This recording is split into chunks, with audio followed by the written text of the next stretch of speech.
What are we doing today? It's my review for the Grand Seiko SBGR097.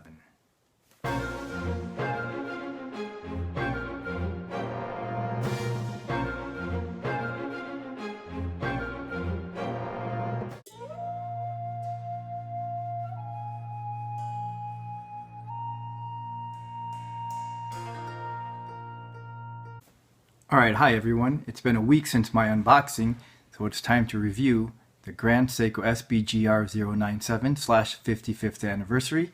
Let's get right into it. Wristwatch check, in keeping with today's theme, is my Grand Seiko.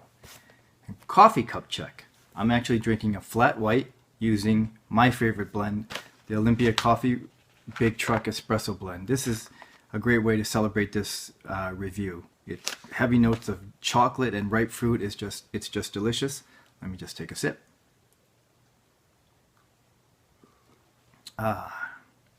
Cheers. Alright, so you might remember from my unboxing, I mentioned the very first thing I do whenever I get a new watch is I test the movement. I wind it up and I make sure the power reserve is the same as what the manufacturer says. Here, Seiko says 72 hours. I'm very happy to report that I actually got 76 hours. That extra 4 hours, I'll take that. And the other part is the accuracy. Here it's -3 seconds or +5 seconds a day. I had 0 time variance, 0. At least for the first week, it was absolutely perfect. So now it was time for me to have the bracelet adjusted. So I actually took it to 3 different places before it finally got done. The first 2 were chain places in the mall, and I think you would recognize the names, but they couldn't do it. And the second place that I went to, she actually took a pin and a mallet, and she tried to bang it in on the side of the bracelet here, if you can see that, where the screws are, and she realized it's not popping out on the other end, so she didn't know what to do. So it was the third place that I took it to, a smaller place, and this made a difference because Ed, who was a watchmaker there, knew what he was doing. And he happened to actually love Seiko, so that was a great coincidence. He was actually wearing a vintage piece from the 70s, and the whole time that he was handling my watch and adjusting it for me, he was singing its praise, and I actually felt proud of that. And I actually had 3.5 links removed. I was actually kind of nervous because I thought there was so much room at the beginning. The bracelet was just so big that I thought, it may not work, that the smallest would still be a little bit too loose for me, but that's not the case. In fact, I still have 2 full links and 3 half links left on the bracelet. And that's another nice factor on this bracelet, is that it's both full links and half links, so you can get it exactly the way that you want it. So the reason I chose this Grand Seiko in wanting to get my next watch was because I like the modern size of the 42 millimeters and the special blue dial with the GS all over it. It's really embedded in here.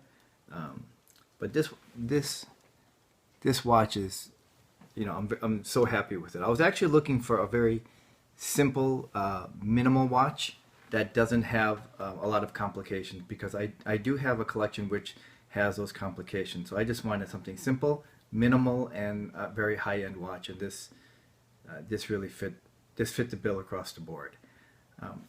I've heard that some people say that a Grand Seiko is not a watch to get if it's your very first real timepiece. That it should be one to add to your collection once you already have a couple other pieces, and I don't agree with that. Would I recommend a time-only piece like this, no date, just time only, as your first watch? I don't know that I would, and I say that because I think that you should appreciate it. And if you have a date and if you have other complications on your watch, I think you will appreciate the simple design of this much more. And for me, the symmetrical design on the style was just exactly what I was looking for. Another reason why I don't think that I would recommend this watch as your first real timepiece is because, in addition to it not having a date, there is no loom. So if at some point, if this is your only watch and you feel, not only is there not a date, but there's no loom, I think you might lose your appreciation for this watch. And that's why I would recommend having those other timepieces to truly, really appreciate this watch. So this watch is 42 millimeters by 13.1 millimeters thick. And I still think that this watch fits my wrist really well. I have a 6.5-inch wrist.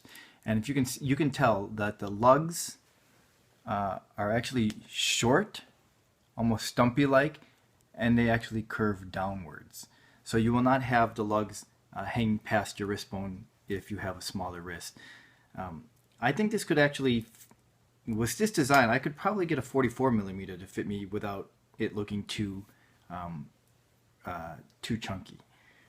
This also actually fits really well under your dress shirt cuff. So if you were worried about having a 6.5-inch wrist or a little bit smaller, how would this fit? And I think it would fit. Now I had to try to find some kind of flaw in this watch, a con, if you will, to add to all the list of pros for this. And I really couldn't find anything on this watch, on the watch itself. I couldn't find anything negative about it. So I had to really reach and look really hard to try to find something that I could point out to try to be as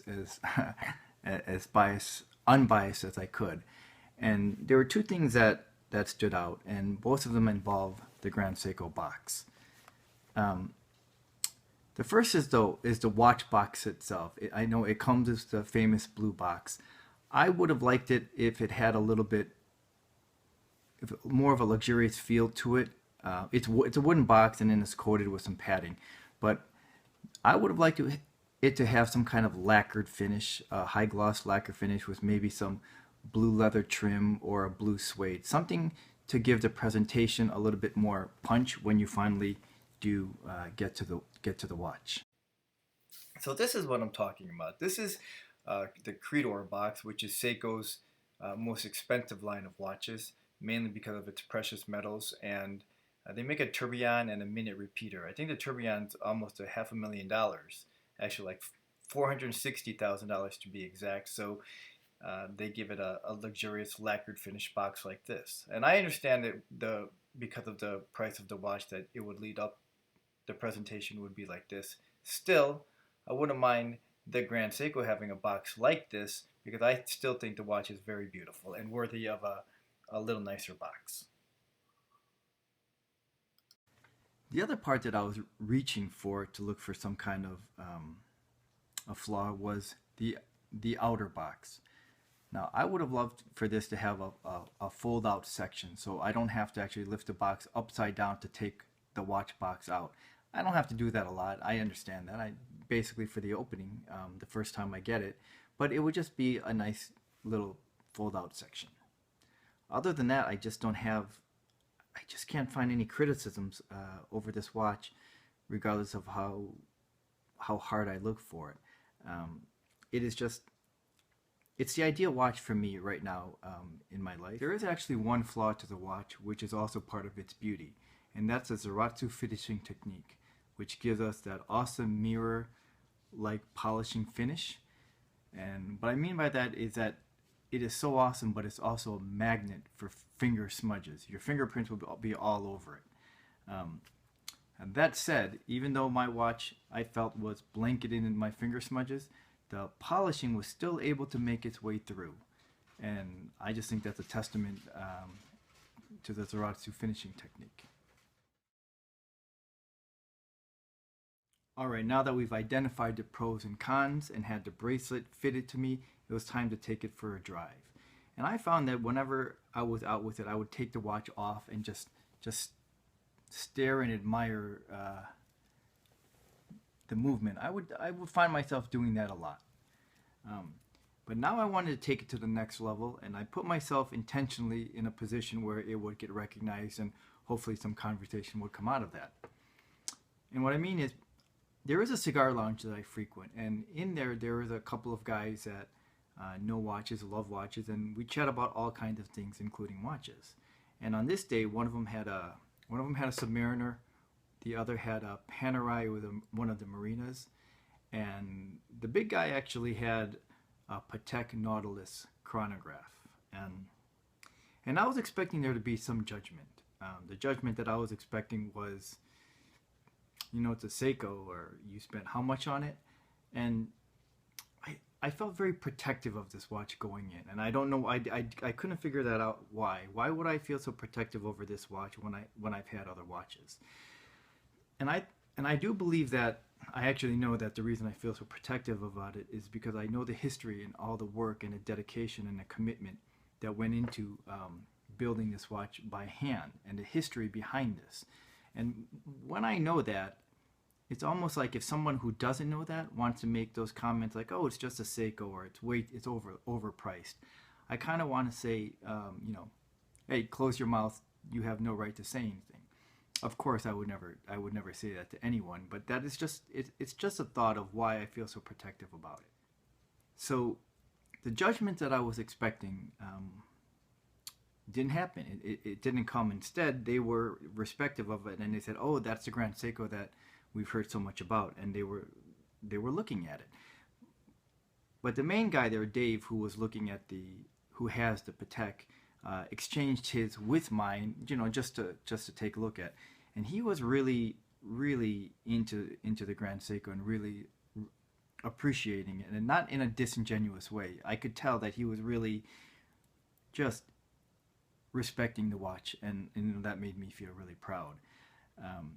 And that made me think, now he didn't say this never came up, it was in my mind. What if he asked me right now on the spot, he would trade me his Patek for my Grand Seiko? What would I do?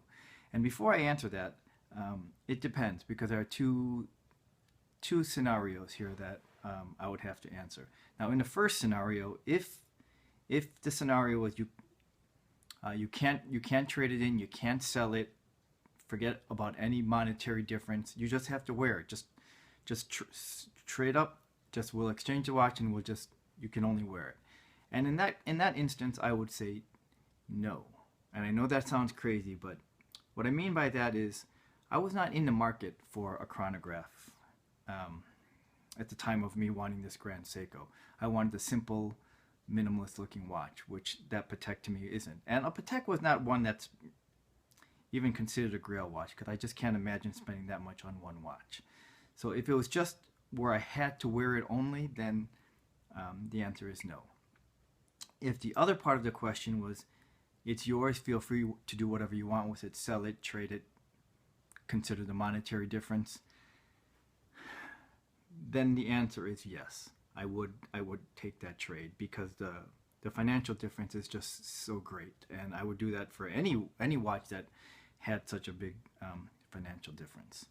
But it was also a great tester for me, and because in the back of my mind there would be a pinch if I answered yes to both questions, then I know that there would be some buyer's remorse or some regret with the Grand Seiko if I answered yes to even the part that could only wear it and not worry about the financial part. And if that was constantly, I know myself and from past experiences, if that is in the back of my mind, it will just get bigger, and I know that I will tire of the watch and want to either trade it or sell it. There will be some regret. So I'm actually very proud to say that because I honestly answered that questions the way that it should be, if you really love the watch, that I know that this is a keeper. This is a timeless classic, and I don't ever see this design ever going out of style. It doesn't have, it's kind of a hybrid to me, because it doesn't have the date, which makes it more of a dress watch. But in this case, because of the size of this, it can be worn with casually or dressed up. And because I know the history and the dedication and the culture of Japan that went into the making of this watch, it's all infused in here and reflected in such an ultimate timepiece that I know that it's one that I would not grow tired of, just because of the history itself. And the design is so classic that it ensures that this is and it's a dedication to watchmaking, and all the obstacles that Seiko had to go through to be where they are right now. It's just a company that you really root for. I mean, how can you not if you know the history behind Seiko watches? All right, thanks for watching, and I'll see you the next time. And stay tuned for the watch experiment where I actually damage the black watch. If you haven't seen it from my unboxing, I'll put the sneak preview up here again. And thanks again. We're going to have some fun again.